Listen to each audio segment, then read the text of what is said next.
As was mentioned, the Prime Minister of Canada came here and spoke in 2010, and we have had subsequent a lot of association, cooperation with the university since that point. And I have benefited greatly and met Father Gudziak many times in the course of my stay here in Ukraine. And it has always been a rare pleasure to discuss the political, economic, religious, social situations in Ukraine and all the major issues with which we are confronted today. I'm sure everyone knows Canada, we're a pretty big country. We do have a relationship with Ukraine. In fact, it's a very special one. There's about 1.3 million Canadians of Ukrainian heritage, including me and my wife and my kids, and we very much support and have this sense of warmth and community with our Ukrainian friends. And this is all nice and diplomatic language, but just to give you a sense of that feeling, there was a family that I know here who moved to Canada very recently, and his grandchildren started to go to elementary school, so 8 years old, 9 years old, and the teacher in Canada introduced the new student to the class, and when they found out he was from Ukraine, everyone cheered and clapped. And so the 9-year-old was sort of confused and said, why are you reacting this way? And he said, the answer was, Ukraine has helped build Canada for over a century. It has enriched us. It has comprised our political, social, and economic mosaic for 120 years. And for this we are grateful and owe Ukraine a debt of gratitude. And this is the kind of friendship and the kind of welcome that Ukrainians can expect in Canada, and this is why we remain steadfastly committed to Ukraine's well-being and prosperity into the future. We were the first Western country to recognize Ukrainian independence, and since then we have been working assiduously, very diligently, very hard to support Ukraine in its democratic development, in its inculcation of rule of law and an independent judiciary, in freedom and protection of human rights, and all those fundamental principles that we believe underpin strong, stable societies. And this is our aspiration, and this is our hope for Ukraine and for its people. Your university is such a wonderful example of what is possible in an independent Ukraine, where people respect and value one another, where they come together around a set of common values to contribute to the positive development of their country and of their society. And I think this is what made Canada so strong and so able to survive and to thrive in this competitive world, and that is we have a group of citizens that are committed to common ideals and to helping one another as we go forward into the future.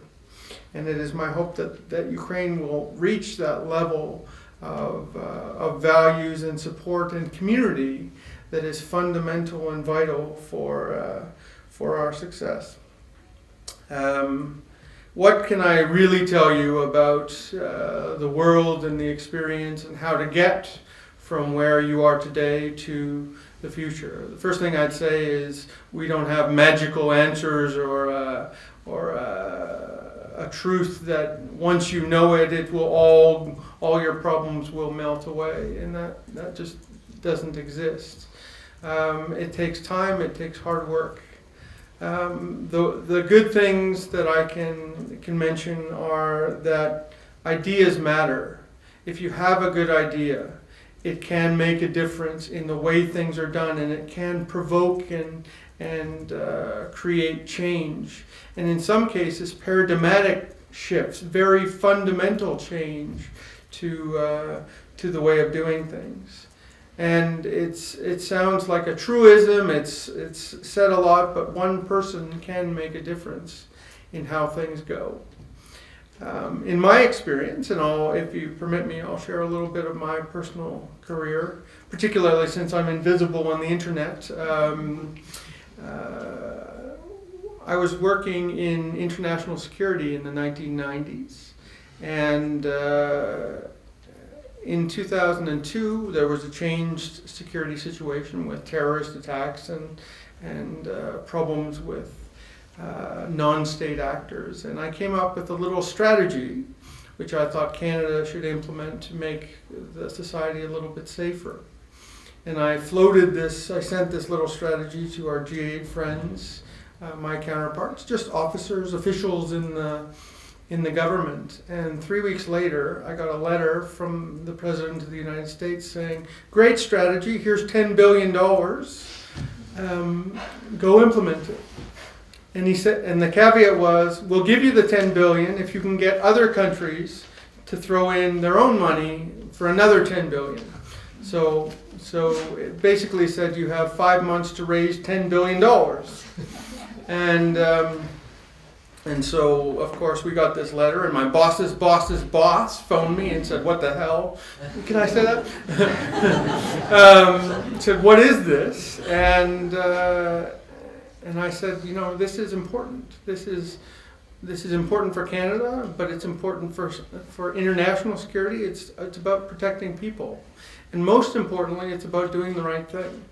And so that didn't get me very far. And then he said, "Well, let's see what we can do." And so we went around the world to try to raise this $10 billion. I know even saying it out loud, it sounds a little strange, but a lot of hard work, and we were diligent, and we negotiated, and we fought, and we argued our case.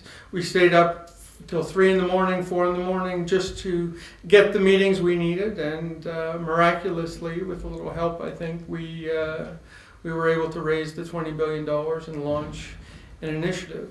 And once it was launched, that's a fantastic thing.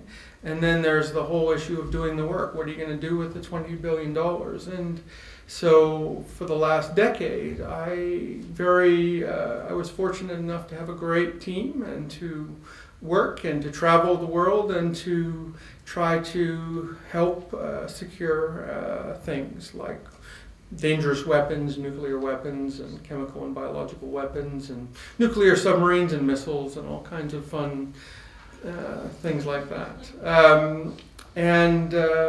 But what it showed is one little idea and a lot of goodwill and effort and determination to say we're gonna make this happen because it's the right thing to do, actually came to fruition and actually made a difference. And so not all initiatives are $10 billion, and not all initiatives survive. But the will to make a difference, the will to make your society better, your school better, your country better, the world better, is important, and that can take you very, very far in this world. I don't want to pretend that it was simple, because it certainly wasn't. There are many times where they told me to get away or leave, or this will never work, but it's miraculous what can happen with that effort and that intent. I negotiated a treaty. We stayed up many days, many nights, fighting and battling to make the treaty work. I did a multi-million-dollar deal that really helped international security on the back of a napkin at a conference to say, okay, can you agree to this? And we started doing sort of calculations and formula discussions over a drink. And so it wasn't all you sit down, you calculate, you formulate, and then you negotiate, and then you agree. Most of the time it's like that, but sometimes it's rather different, and opportunities can be unique, and they can come up at any time.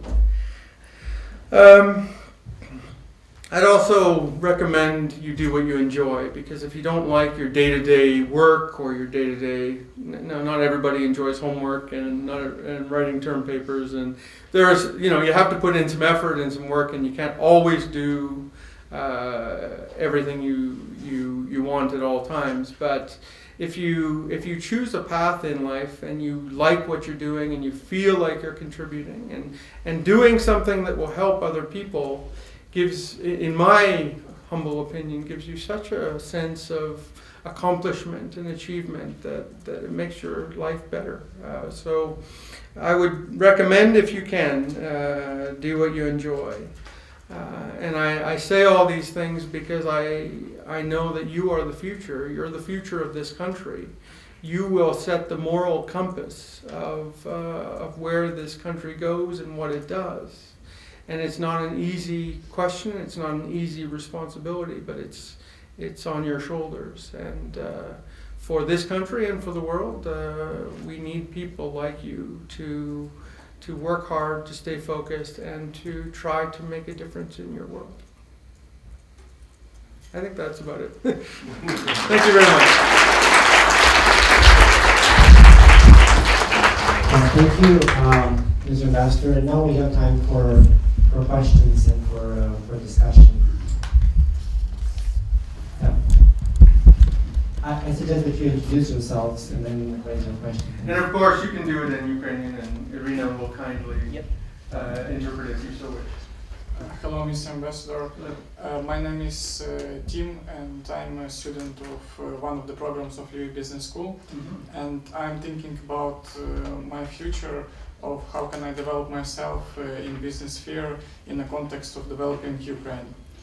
And I have a following question. Some analytics say that in 6 to 7 years, borders of Ukraine will be more open, and in this case we will have more competitive market from the perspective of how a person who was developed as a businessman in Ukraine be a competitor of a person who was developed as a businessman in Europe or in Canada or in China.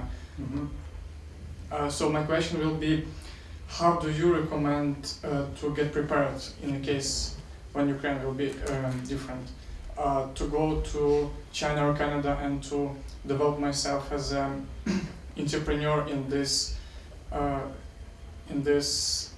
competitive market, or try to do this here? If here, then please comment how. Mm-hmm. And all in all, do you agree with my conclusions? Thank you very much. Right, thank you very much.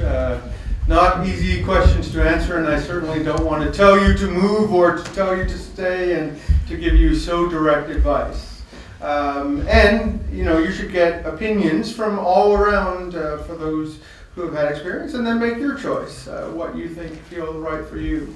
I would say I think your assessment is right, that already the world markets have a profound impact on what happens in Ukraine, and the global economy has a very significant impact on Ukraine, and this is increasing, and it will increase. So your 5 to 7 year time horizon sounds fairly reasonable. It really depends on the level and extent of reform or change or direction of the government, but Ukraine is inexorably pulled into the global economy, into the international community, and this process is continuing, and everyone is. And as we saw with a series of financial pressures and crises that have happened recently, no one is immune. There is a great deal of interdependency.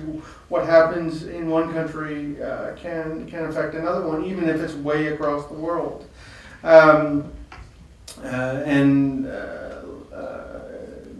For example, Canada is very affected by what happens in the United States and its economy. We have been relatively unscathed, protected from the last series of crises because of a pretty strong regulation, and we haven't taken major risks associated with lending. And again, we like Ukraine, continue to have very strong resources.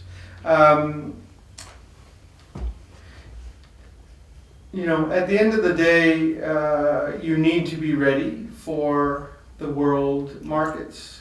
You need to be thinking like an international business person. That doesn't, in my view, necessarily mean you have to leave the country. It just means you have to focus your attention more broadly on what is happening in China, what is happening in the United States, what is happening in Europe and Central Asia. Because once you learn the shocks and the challenges, you can predict and you can better equip yourself for the future. So learning is the best tool that you can use to be ready, to protect yourself, and to prosper in the new environment. It's still very difficult to predict, how open the markets will be in Ukraine and what direction it will take in the short term. But I would say in the medium to long term, it's an inexorable conclusion. It will happen that Ukraine is more and more integrated into the world market. Thank you very much.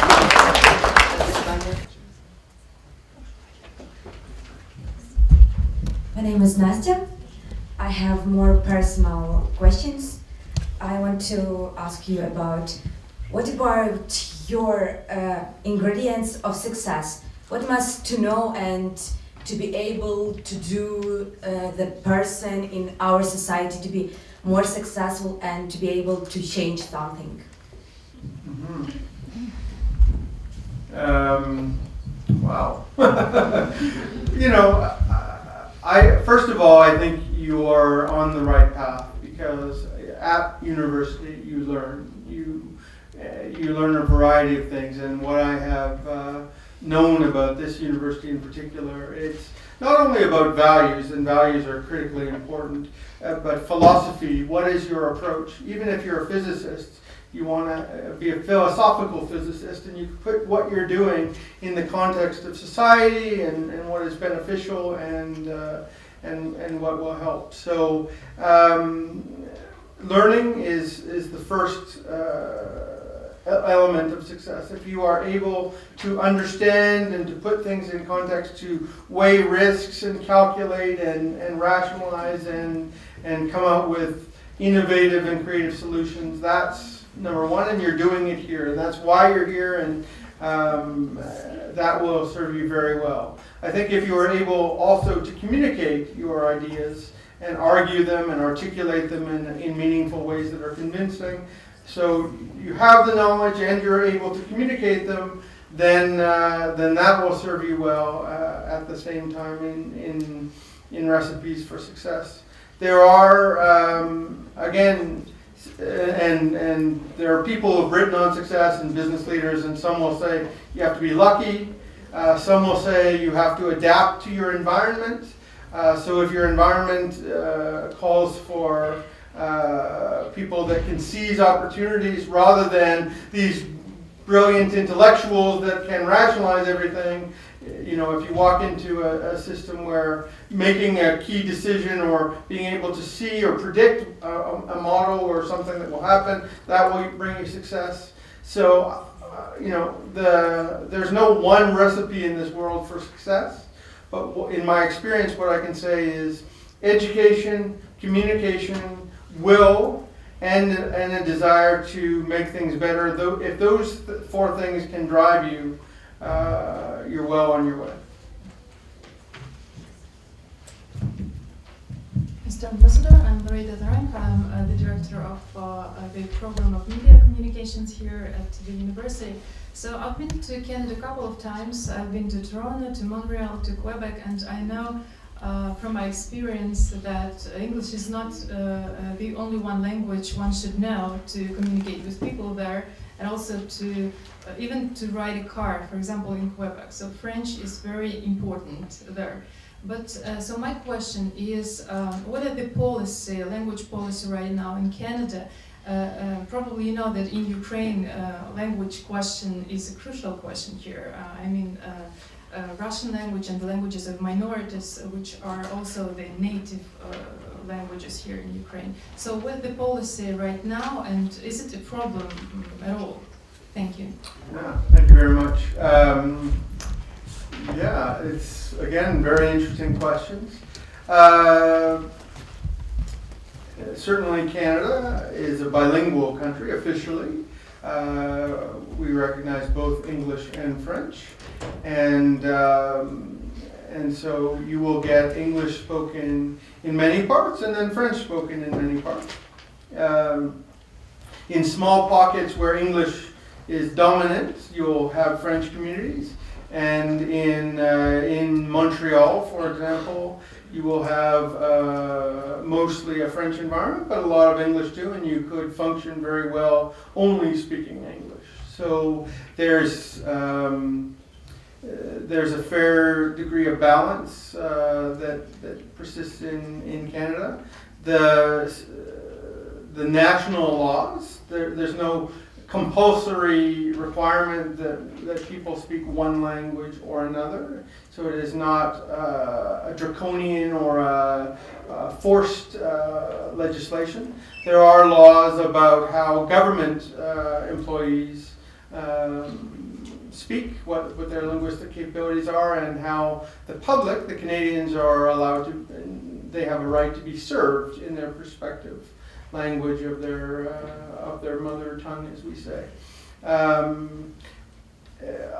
It has been at times in Canadian history contentious between English and French, and language is a very difficult issue for many, many people because it's not only the linguistic element, there's the cultural, the historical, in some ways economic, and so there are a great many linkages to language that people can make, and it has been at times very difficult in Canada.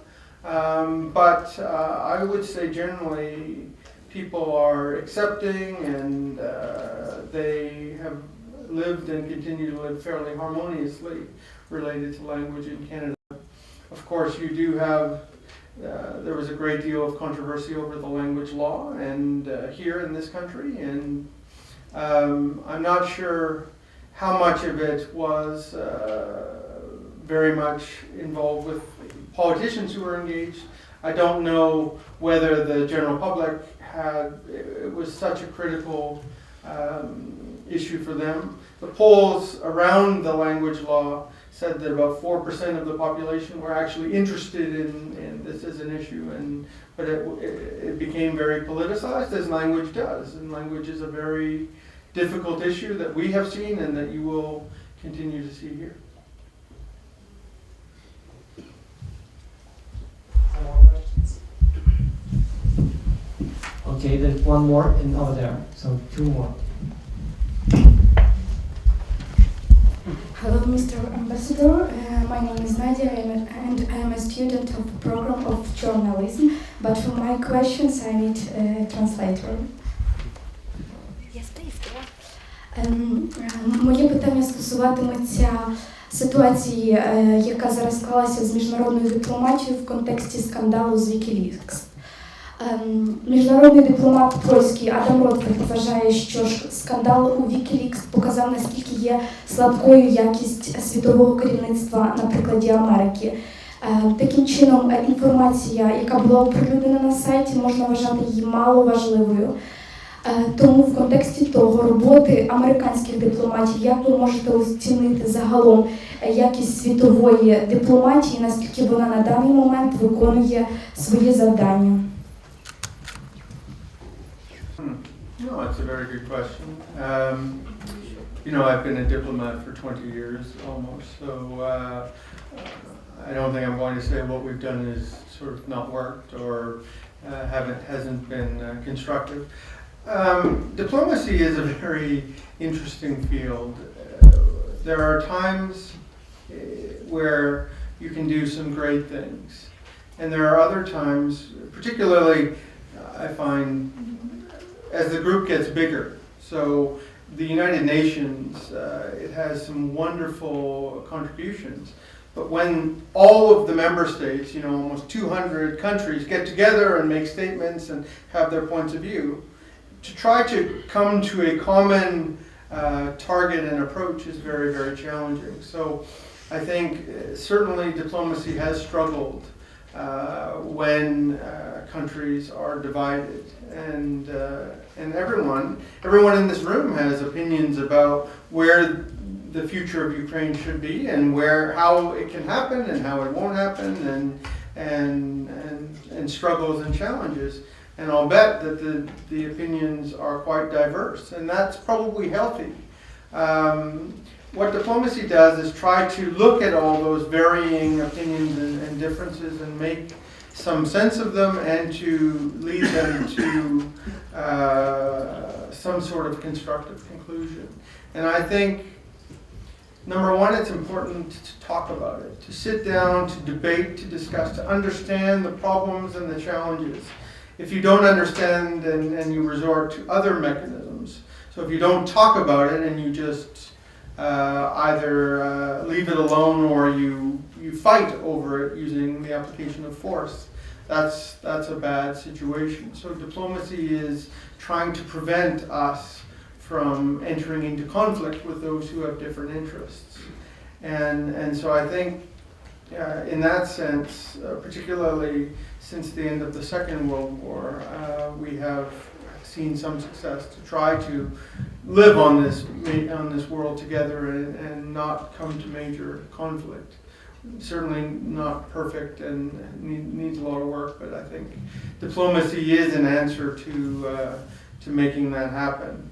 I would be careful about using WikiLeaks as an example that diplomacy doesn't work. I think many thought that seeing the cables from the United States, they demonstrated that the U.S. was not single-mindedly pursuing one action, even though that maybe was the public description. It was more that they were calculating and they were evaluating an issue from many different standpoints. So at the end of the day, I think many saw the richness of diplomacy there, but it's quite unfortunate that there were also very significant risks and problems associated with that particular incident.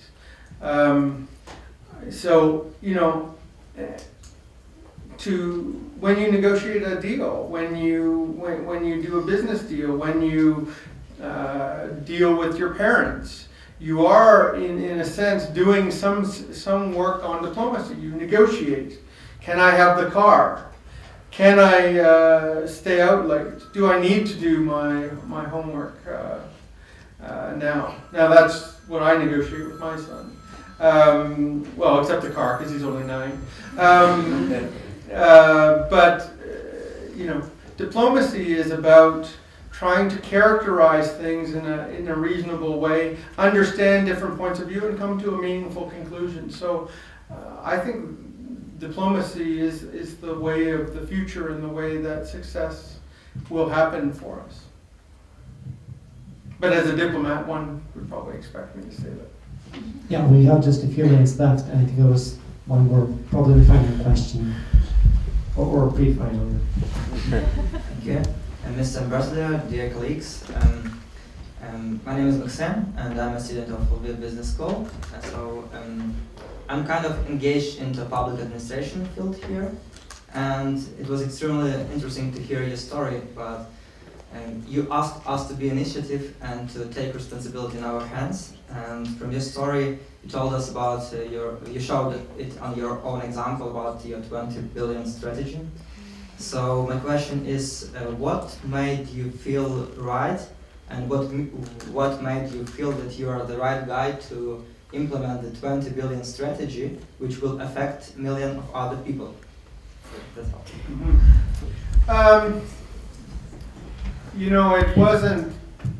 It's not really so much that I woke up and said, hey, I'm a $20 billion guy and I can save the world. It was very, very different. I just came up with some ideas on how I thought things could be improved in Canada, and it was either luck or other people's ideas to say this is a good start, and hundreds and thousands of people got engaged with the initiative. It really wasn't me saying I'm so great I can do this. It was just and my example was not meant to say 20 billion, let's all get $20 billion and let's all do that.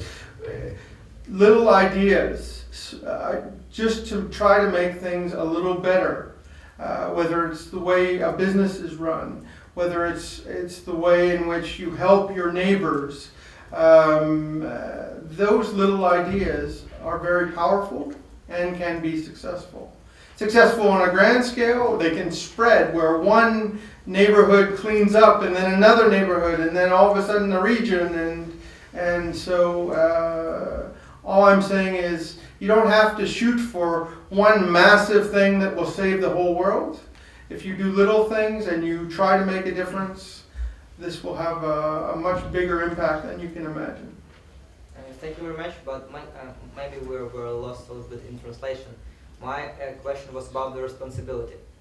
So the question was how to feel that you can be responsible for other people.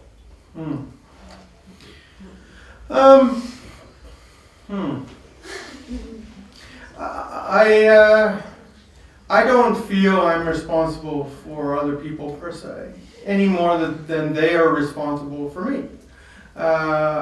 I think we are here on this earth together, all 7 billion of us, and one of our tasks is to make life better for your children, your grandchildren, for your society, for your country. And so I feel a responsibility for my country and my society and the world, but no more or less than anyone else. And that responsibility can help you propose to do great things. It also, if you recognize that it's a collective responsibility and it's not a single person that has the weight of the world on their shoulders, you know you have the humility to say, I am partially responsible. I work with these partners and these other people and other countries, and $20 billion turned out to be 26 countries joining in with hundreds of people on in each country to try to collectively and single-mindedly pursue a great thing. And so it certainly was not me as a person. It was just one of thousands trying to do the right thing. And here is final question. Hello, bonjour, привет. Oksana Hrycina. I'm from Toronto. I'm a teacher here of English literature and academic writing. I have a question as a fellow educator. I have a lot of people from our department here who are waiting for this question. Knowledge is the beginning. And with this idea, we look to our students to be the future. However, bureaucratic red tape and antiquated curriculums are not allowing for students to have maximum success, or for teachers to truly be free of political strategizing from the Ministry of Education, and they cannot truly teach to their full ability within the classroom. Mm-hmm. Diplomas are being bought, from medical students to plain bachelors. Mm-hmm. Ukraine is a country where educational reform is stagnant. History books are being rewritten on behalf of politicians, not pure fact. Canada, as we know, has an extremely high standard of education and was recently placed 3rd place under Sweden for producing critical thinkers. How, in your opinion, can Canada aid Ukraine out of this hole?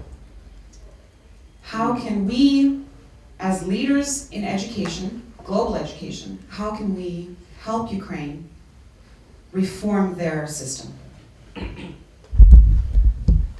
Okay. Fantastic. Diplomacy. You know, it's a very difficult problem. It's a very serious situation, and it's not something we can just with platitudes and very warm diplomatic words change or paper over, as we say, or ignore. I think the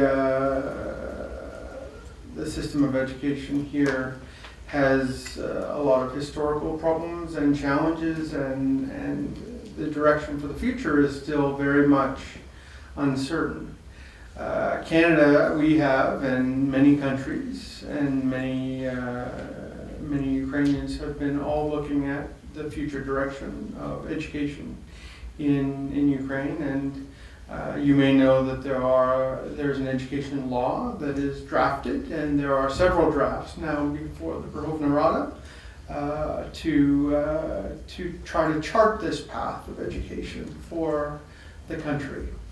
Some drafts, I understand, have tried to move towards a Western-style education system.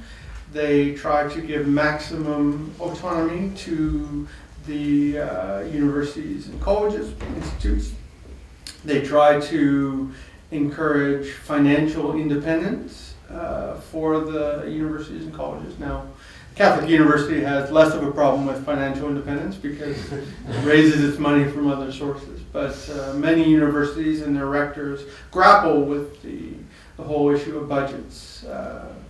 And there are others that believe in a more traditional and historic philosophy of education, where rectors and the government are very closely linked, and there is the whole issue of history and conceptions of history, how it's characterized, and so some education experts have called this those tendencies are a reversion back to Soviet times, and so it's right now it is a very hot political issue. I don't think it's for Canada to tell Ukraine to do one thing or the other, but I think it's fair to say that we have consistently advocated for a very independent education system, a very progressive one that reflects on all points of view in a society, in a class. Certainly the corruption of buying degrees or various appointments is problematic and damaging to the future of Ukraine and its prosperity. And so in our technical assistance programs, in our communications with senior government officials, we have continued to articulate these concerns and the problems. And what we want to see is a healthy, prosperous, unfettered education system where the students can learn without political interference, or at least minimize. We can't pretend that political issues don't enter in at some point, but to have it so strongly, a causal link, let's say, is certainly a problem, and it's something that we have been advocating and working on for some time. We continue to follow very closely what happens in the Verkhovna Rada with the new law, and we continue to work with educators here and rectors here to try to inculcate the sense of deep values in education. I have this week a delegation of 12 institutions, universities, presidents and vice presidents here, meeting with rectors all around Ukraine to try to build that sense of collaboration and cooperation, and so that they can jointly work to an open and free and a solid education system. I hate to quote Americans all the time, but John F. Kennedy said that a society can progress no more swiftly than its system of education. And it's very true. You need a solid and a strong, innovative, creative system of education for prosperity around the country to follow. And this continues to be our hope for Ukraine. Mr. Master, thank you.